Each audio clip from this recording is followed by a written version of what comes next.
26 जनवरी 1950 आजाद हिंदुस्तान गणराज्य बना। भारत गणराज्य।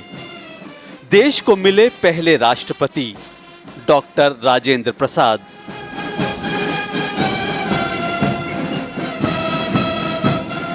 और दिल्ली की रायसीना पहाड़ियों पर बनी इस भव्य इमारत को मिला नया नाम, Rashtrapati Bhavan, the president house of India.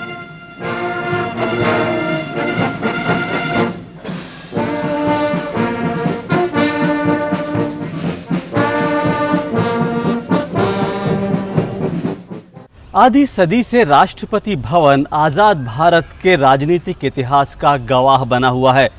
वैसे खुद इसका इतिहास भी कम दिलचस्प नहीं है।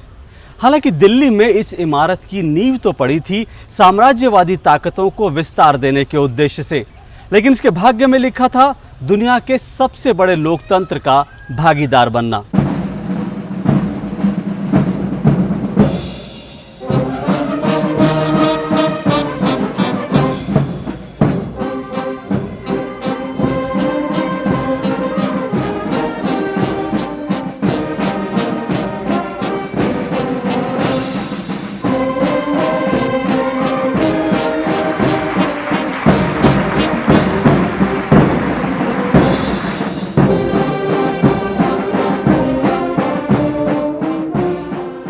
नई दिल्ली में रायसीना पहाड़ियों पर 300 एकड़ में फैले राष्ट्रपति भवन को कई मायनों में दुनिया की चुनिंदा इमारतों में शुमार किया जाता है।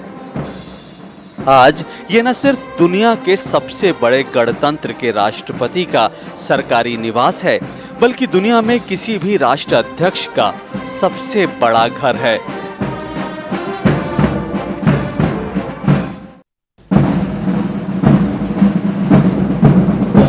सन 1911 तक भारत पर राज करने वाली ब्रितानी हुकूमत की राजधानी कोलकाता हुआ करती थी, लेकिन अंग्रेजों को ये लगने लगा था कि इतने बड़े हिंदुस्तान पर हुकूमत करने के लिए कलकत्ता सही जगह नहीं है। अंग्रेजी सरकार ने तब नई राजधानी की तलाश शुरू की और ये तलाश पूरी हुई दिल्ली पहुंचकर।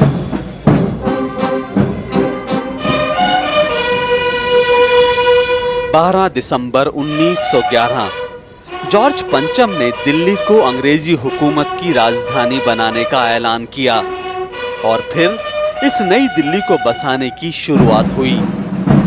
इस राजधानी में अंग्रेज सरकार को महारानी के नुमाइंदे वायसराय के रहने के लिए एक ऐसी इमारत की जरूरत थी जो हिंदुस्तानियों को बराबर अंग्रेजी हुकूमत की शान शौकत और ताकत का एहसास कराती रहे।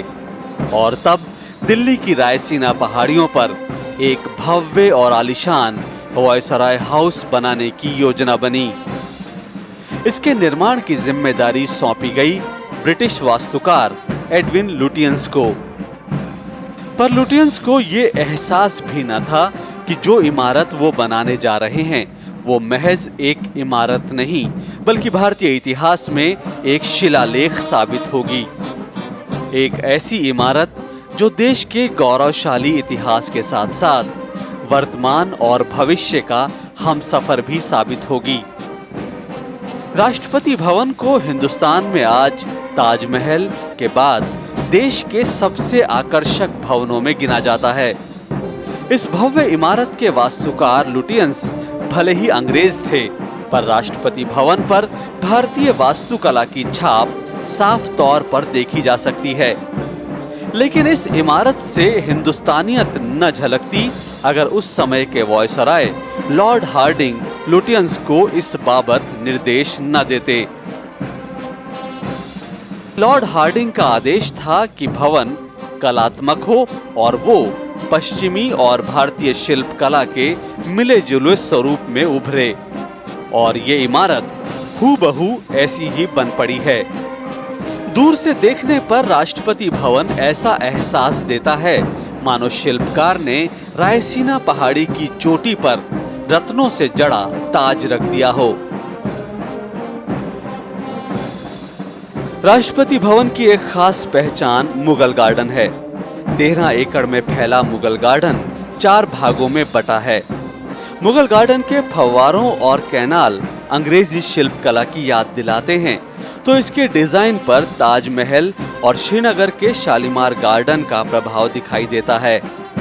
यूं तो मुगल गार्डन का खास आकर्षण हर किस्म के गुलाब के फूल हैं, पर यहाँ दुनिया भर के कुछ दूसरे चुनिंदा फूलों को भी देखा जा सकता है। मुगल गार्डन को हर साल फरवरी और मार्च के महीने में आम जनता के लिए खोल दिया जाता है।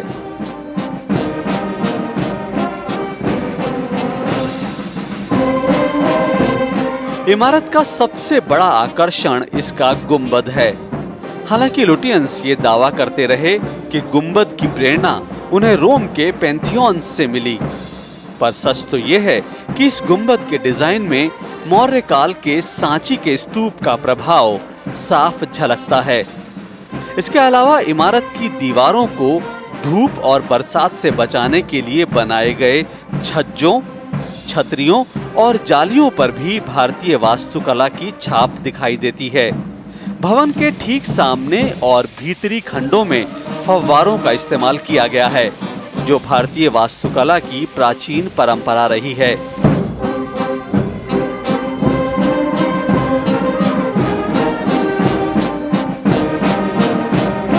राष्ट्रपति भवन के अहाते में प्रवेश करते ही सबसे पहले ये 145 फुट ऊंचा स्तंभ दिखाई देता है, जो राष्ट्रपति भवन और इंडिया गेट की ठीक सीध में है।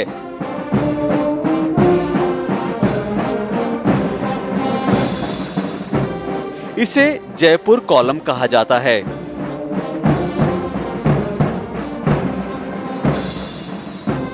इसके ठीक ऊपर शीशे का सितारा और कांसे का बना कमल का फूल है। इस स्तंभ का खर्च जयपुर के महाराजा ने उठाया था, इसलिए इसे जयपुर कॉलम नाम दिया गया।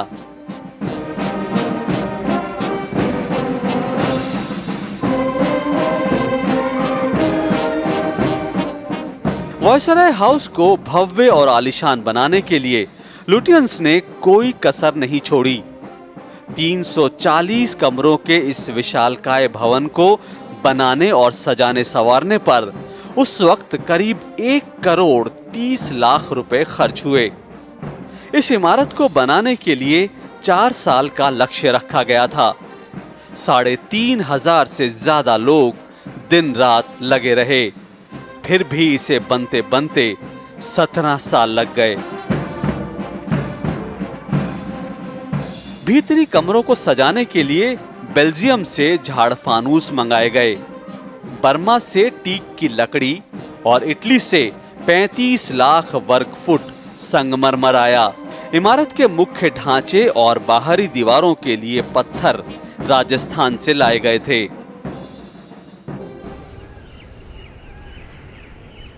इस इमारत को बनाने और सजाने संवारने के लिए दुनिया भर से साजो सामान जुटाया गया, लेकिन इस बिल्डिंग में इस्तेमाल ज्यादातर स्टोन, जो ज्यादातर पत्थर है, वो राजस्थान में धौलापुर की विश्व प्रसिद्ध खदानों से आया। इस इमारत के बारे में एक खास बात यह भी है कि इस बिल्डिंग में स्टील का इस्तेमाल जरा भी नहीं हुआ। राष्ट्रपति भवन के ठीक सामने खड़े होने से ऐसा लगता है मानो आप किसी किले के सामने खड़े हों। सामने बनी ये 31 सीढ़ियां मुख्य द्वार तक ले जाती हैं और ये दरवाजा दरबार हॉल में खुलता है। आगे के मुख्य आंगन में लगे 20 स्तंभ इस भवन के आकर्षण को कई गुना बढ़ा देते हैं। इन खंभों के ऊपरी भाग में बहुत खूबसूरती से ऐसी घंटियां बनाई गई हैं जो हिंदू, बौद्ध और जैन मंदिरों में प्राचीन काल से ही परंपरागत रूप में प्रयोग होती आ रही हैं। ऐसा माना जाता है कि स्तंभों में घंटियों के इस्तेमाल का विचार लुटियंस को कर्नाटक के एक जैन मंदिर से मिला।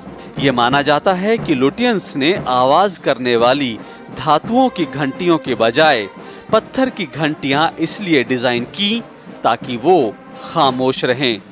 बजती हुई घंटियों को बादशाह के साम्राज्य के अंत का संकेत माना जाता है। लुटियंस का मानना था कि खामोश घंटियां भारत में ब्रिटिश राज के निरंतर बने रहने का शुभ संकेत होंगी, लेकिन वो ये भूल गए कि वो सिर्फ इमारत बना सकते हैं, भारत का भाग्य नहीं। लुटियंस जब वायसराय हाउस के कंगूरों को आकार दे रहे थे, तब देश भर में फैले आजादी के दीवाने आजाद हिंदुस्तान की नींव रख रहे थे। अंग्रेजी हुकूमत को अपनी सत्ता का गुमान था। जिस वक्त इस भव्य वायसराय हाउस का निर्माण हो रहा था, अंग्रेजों ने सोचा था कि वो हमेशा के लिए हिंदुस्तान पर राज करते रहेंगे। अंग्रेज ये भूल गए कि किसी भी सल्तनत से ज़्यादा ताकतवर होती है वहाँ की आवाम। अंग्रेज ये भी भूल गए कि समय सबसे बड़ा बलवान होता है। समय का फेर देखिए, समय की ताकत देखिए कि इस वायसराय हाउस के निर्माण में पूरे 17 साल लगे और इसके निर्माण के ठीक 17 साल बाद भारत से अंग्रेजी साम्राज्य का अंत हो गया। हिंदुस्तान के आजाद होने के बाद देश की बागडोर संभालने वाले सभी नेता इस पसोपेश में थे कि वायसराय के इस विशाल महल का क्या उपयोग किया जाए। मुश्किल ये थी कि वायसराय हाउस बाहर से जितना भव्य था, भीतर से उससे कहीं ज्यादा आलीशान। भवन की मुख्य सीढ़ियां जिस दरबार हॉल में खुलती हैं, वहां 33 मीटर की ऊंचाई पर 2 टन का बेशकीमती झाड़ फानूस लगा है।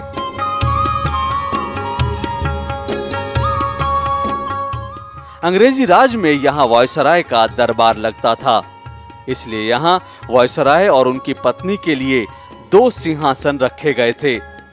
पर लोकतंत्र में जनता राज करती है, इसलिए आजादी के बाद इन सिंहासनों को हटवाकर यहाँ साधारण कुर्सी रख दी गई। बाद में दरबार हॉल को 5वीं सदी की गुप्त काल की गौतम बुद्ध की प्रतिमा से सजाया गया। बहुत कम लोगों को आज ये याद होगा कि देश आजाद होने के तुरंत बाद वायसराय हाउस यानी आज के राष्ट्रपति भवन को गवर्नमेंट हाउस नाम दिया गया और इस दरबार हॉल को संग्रहालय बना दिया गया। और ये तब तक म्यूजियम ही रहा जब तक दिल्ली में नेशनल म्यूजियम की बिल्डिंग बनकर तैयार नहीं हो गई।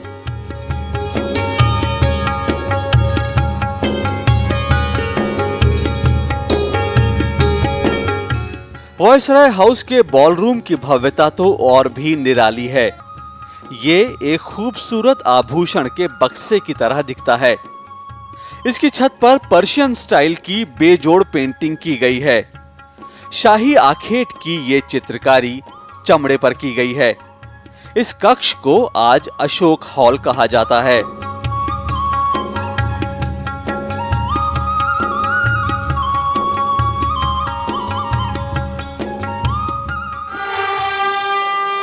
प्रधानमंत्री और कैबिनेट मंत्रियों के शपथ ग्रहण समारोह जैसे महत्वपूर्ण राजकीय कार्यक्रम अशोक हॉल में ही आयोजित किए जाते हैं।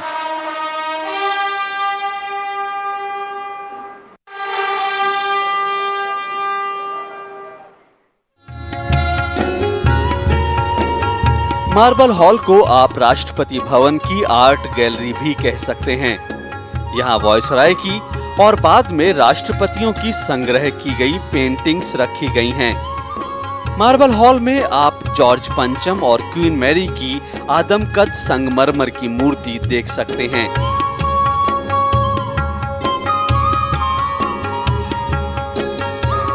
यहाँ क्वीन मैरी का चांदी का सिंहासन भी है और उनके मुकुट की पीतल की अनुकृति भी।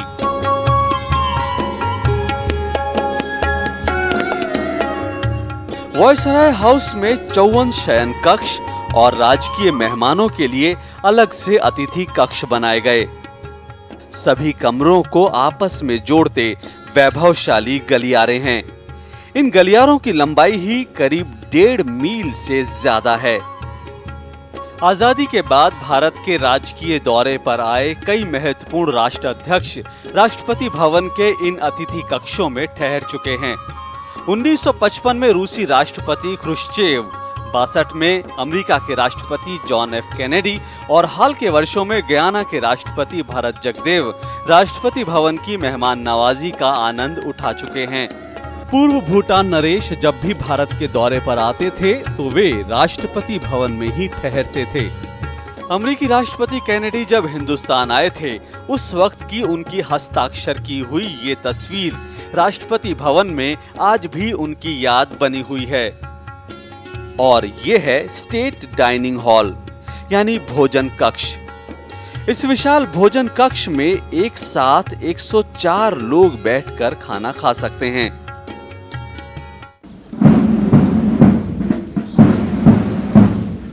उन्नीस 1931 में नई दिल्ली अंग्रेजों की राजधानी बना और उसके बाद सिर्फ 5 अंग्रेज शासक यहां रह पाए।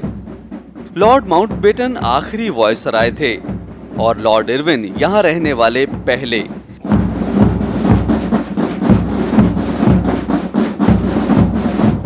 लॉर्ड इरविन पहले अंग्रेज शासक थे जो वायसराय हाउस में रहने के लिए आए। ये 1929 की बात है। इस बिल्डिंग की विशालता और भव्यता का अंदाजा इस बात से लगाइए कि कहते हैं कि कई बार लॉर्ड इरविन यहां रहते हुए यहीं पर रास्ता भटक जाते थे। 1947 में हिंदुस्तान आज़ाद हो गया और राष्ट्रपति भवन बनने से पहले 2 साल तक ये बिल्डिंग गवर्नमेंट हाउस के नाम से जानी गई और तब भारतीय मूल के पहले गवर्नर जनरल चक्रवर्ती राजगोपालाचारी यहाँ रहने के लिए आए। लेकिन यहाँ के राजसी ठाट बाट ने चक्रवर्ती राजगोपालाचारी को खासा विचलित कर दिया। आजाद भारत के पहले भारतीय गवर्नर जनरल चक्रवर्ती राजगोपालाचारी को यहाँ के ठाट बाट नागवार गुजरे। उन्होंने कई बार सिफारिश की कि उन्हें रहने के लिए कोई छोटा सरकारी आवास दिया जाए और जब ऐसा नहीं हो सका तो राजगोपालाचारी मेहमानों के लिए बने कमरों में रहने लगे। 26 जनवरी 1950 को भारत गणतंत्र बना। संविधान सभा के अध्यक्ष डॉक्टर राजेंद्र प्रसाद देश के पहले राष्ट्रपति चुने गए। गवर्नमेंट हाउस राष्ट्रपति भवन बन गया। आजाद हिंदुस्तान के लिए ये सुनहरा दिन था। पूरे राष्ट्रपति भवन को दीपमालाओं से सजाया गया और तब से हर साल 26 जनवरी को इसे यूं ही रोशनी से सजाने की परंपरा है। डॉक्टर राजेंद्र प्रसाद के लिए भी ये भवन एक महल की तरह था। उन्होंने भी चक्रवर्ती राजगोपालाचारी का अनुसरण किया और अतिथि कक्ष में रहने लगे। तब से सभी राष्ट्रपति इस परंपरा का अनुसरण कर रहे हैं।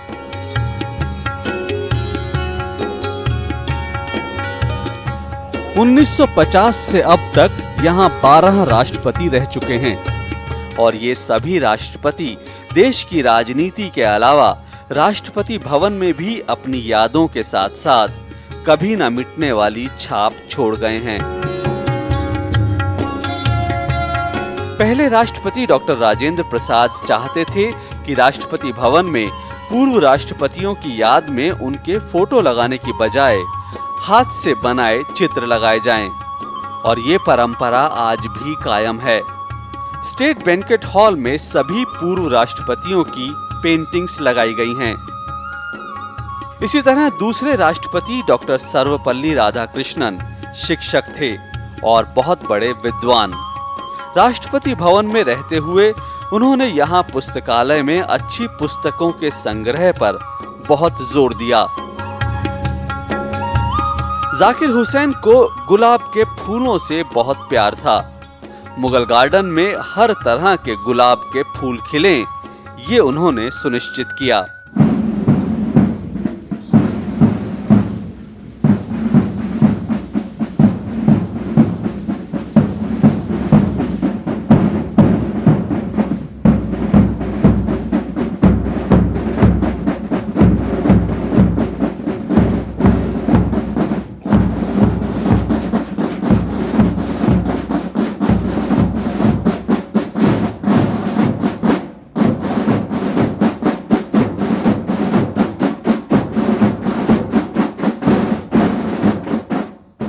राष्ट्रपति तीनों सेनाओं का मुखिया होता है और संविधान का रक्षक। राष्ट्रपति भवन में बदलते दौर के साथ थोड़े बहुत बदलाव होते रहे हैं।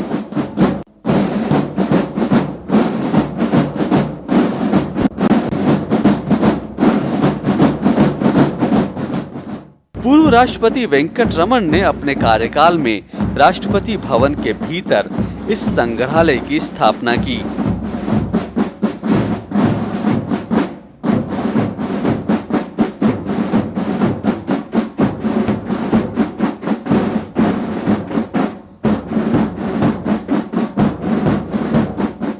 इस म्यूजियम में 640 किलो वजन का चांदी का वो सिंहासन रखा है जिस पर दिल्ली दरबार के दौरान ब्रिटेन के राजा बैठा करते थे।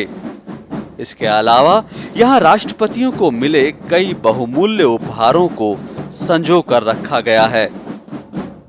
संग्रहालय में माउंट एवरेस्ट पर पहली बार फहराया गया तिरंगा भी है, तो साथ ही सूरजमुखी का एक मुरझाया फूल भी, जो गांधी जी की पार्थिव देह पर चढ़ाया गया था। 10वें राष्ट्रपति डॉक्टर के.आर. नारायणन संवेदनशील राष्ट्रपति के रूप में याद किए जाते हैं। राष्ट्रपति नारायणन पर्यावरण में बदलाव के खतरों से खासे विचलित थे। उन्होंने अपने कार्यकाल में राष्ट्रपति भवन में रेन वाटर हार्वेस्टिंग यानी वर्षा का जल संचय करने का प्लांट लगवाया। ये प्लांट सिर्फ 12 लाख रुपए में शुरू हुआ और इसके काम करते ही राष्ट्रपति भवन और उसके आसपास के क्षेत्र में जमीनी जल स्तर में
5 साल पहले 2007 में राष्ट्रपति भवन के इतिहास में एक गौरवशाली अध्याय और जुड़ गया, जब पहली बार एक महिला श्रीमती प्रतिभा देवी सिंह पाटिल भारत की राष्ट्रपति चुनी गईं।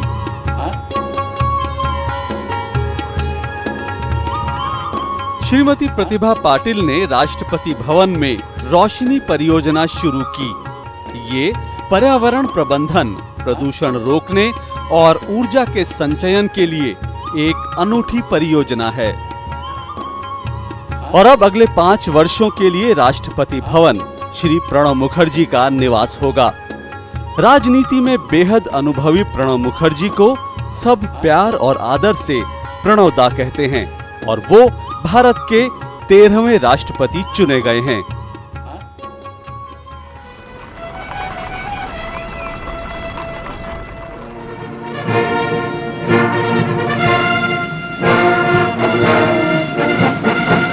राष्ट्रपति भवन के इतिहास से भी कहीं ज्यादा पुराना इतिहास है राष्ट्रपति की अंगरक्षक टुकड़ी का। प्रेसिडेंट्स बॉडीगार्ड का इतिहास 234 साल पुराना है। आजादी से पहले इसे गवर्नर जनरल बॉडीगार्ड कहा जाता था। –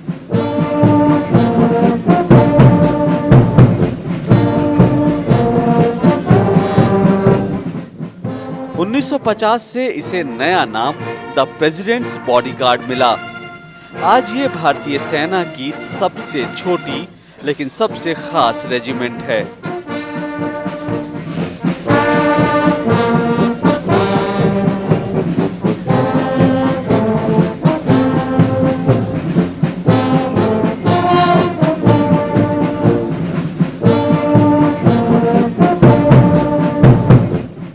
राष्ट्रपति अंगरक्षक सलामी देंगे। राष्ट्रीय सलूट मध्य देख।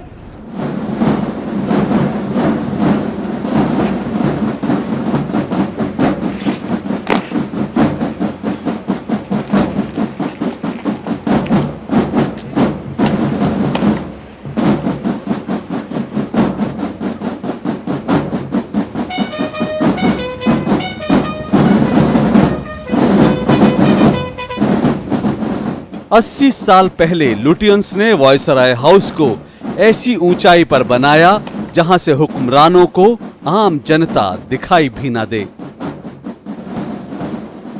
वॉयसराय हाउस की किलानुमा दीवारों को इतनी मजबूती दी कि लोगों की आवाज इनसे टकरा कर ही दम तोड़ दे।